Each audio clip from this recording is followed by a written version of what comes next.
देखना शुरू कर दिए हैं आर लाइव न्यूज़। आज मैं शाहपुर में हूँ, बिहिया चौरास्ता के पास, जो कि टीम तेज प्रताप यादव के संस्थापक तेज प्रताप यादव खुद जवैनिया जा रहे हैं। वहाँ बाढ़ पीड़ितों से मिलेंगे और उनकी अध्यक्षता कर रहे हैं, कार्यक्रम की अध्यक्षता कर रहे हैं मदन यादव, जो कि शाहपुर से भावी विधायक प्रत्याशी हैं, जो कि टीम तेज प्रताप यादव ने कुछ दिन पहले ही उन्होंने ज्वाइन किया है और तेज प्रताप यादव ने उनको टिकट देने का काम किया है। अभी आप सभी देख सकते हैं किस तरह से यहाँ गर्मजोशी के साथ स्वागत किया जा रहा है।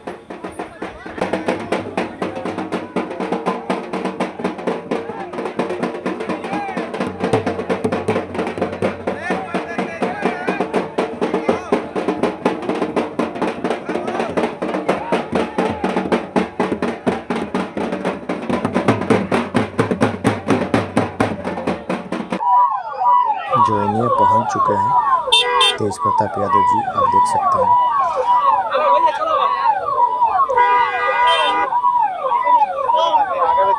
इतना ज़्यादा भीड़ है कि अब क्या कहा जा सकता है।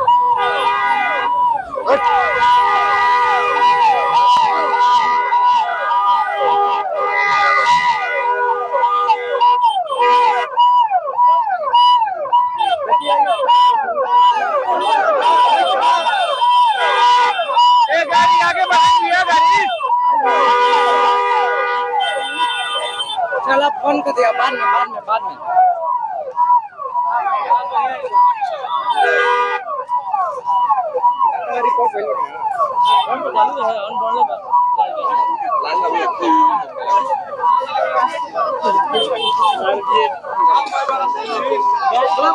झंडा ऑटो झंडा मुखिया रे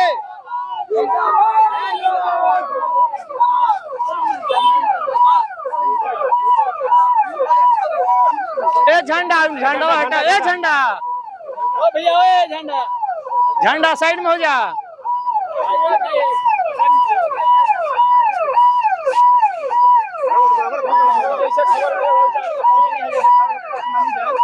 अरे साइड हो जाए झंडा।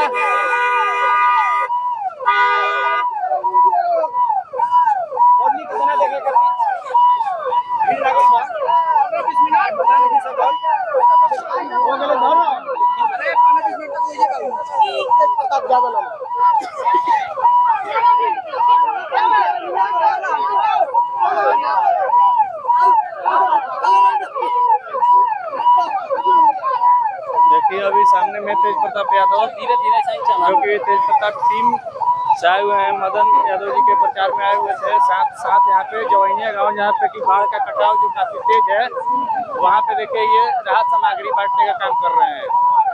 देखिए अपनी गाड़ी के ऊपर बैठे हुए हैं तेज प्रताप यादव, टीम तेज प्रताप यादव। इन्होंने पार्टी बनाई हुई है, पार्टी नहीं बोल सकते हैं, टीम तेज प्रताप यादव जो कि बनाए हुए हैं, जिसके तहत बता रहे हैं कि 20 सीट पे चुनाव लड़ेंगे। और यहाँ पे जवैनिया गांव में देखिए अपने अंदाज में बैठे हुए हैं। एक्सक्लूसिव तस्वीरें आप देख पा रहे हैं, ये जवैनिया गांव में जा रहे हैं अभी फिलहाल में। देखिए अपने सरकार को संज्ञान पूरे तरीके से मुस्तैदी से लेना चाहिए, लेकिन कहीं ना कहीं सरकार पूरे तरीके से फेल हो चुका है, सिस्टम फेल हो चुका है। आपका विभाग किसी भी तरीके का कोई मदद नहीं किया। कई लोगों का जो घर है वो पानी में समा चुका है, मतलब आधा गांव ही पूरा पानी में समा चुका है। गांव बिहार के नक्शे से जवैनिया नामो निशान मिट चुका है जी। बिहार सरकार से कोई नहीं आया। लोगों को मदद करना था, हम अपनी तरफ से मदद कर रहे हैं। लोगों से मिला, हालचाल पूछा लोगों का, और ये सरकार पूरे तरीके से फेल हो चुका है, सिस्टम पूरे तरीके से बिहार सरकार के कोई मंत्री नहीं है। सरकार कहाँ कोई आया, कोई देख नहीं रहा है। आदमी घर द्वार छोड़ के अब बेघर हो रहा है। तो जो बेघर हो रहे हैं, जिनका मकान गिर गया है, तो सरकार से मांग करते हैं कि उनका घर बना के देने का काम करें। जी धन्यवाद। 9.5 करोड़ का फंड आया था, उसका यहाँ 9.5 करोड़ का फंड को सरकार ने घोटाला करने का काम किया है, और 4 करोड़ अलग से भी आया था, लोगों को नहीं दिया है। अगर 400 करोड़ का कितना फंड आप सरकार आया है तो दिखना चाहिए, और तो कुछ दिख नहीं रहा है। जी कोई मदद नहीं हो रहा है जी। 60% बोरी भराई रहे बालू से। पूरे तरीके से अधिकारी जो है फेल हो चुका है। अभी भोजपुर के प्रभारी मंत्री भी नहीं आए सर। भोजपुर के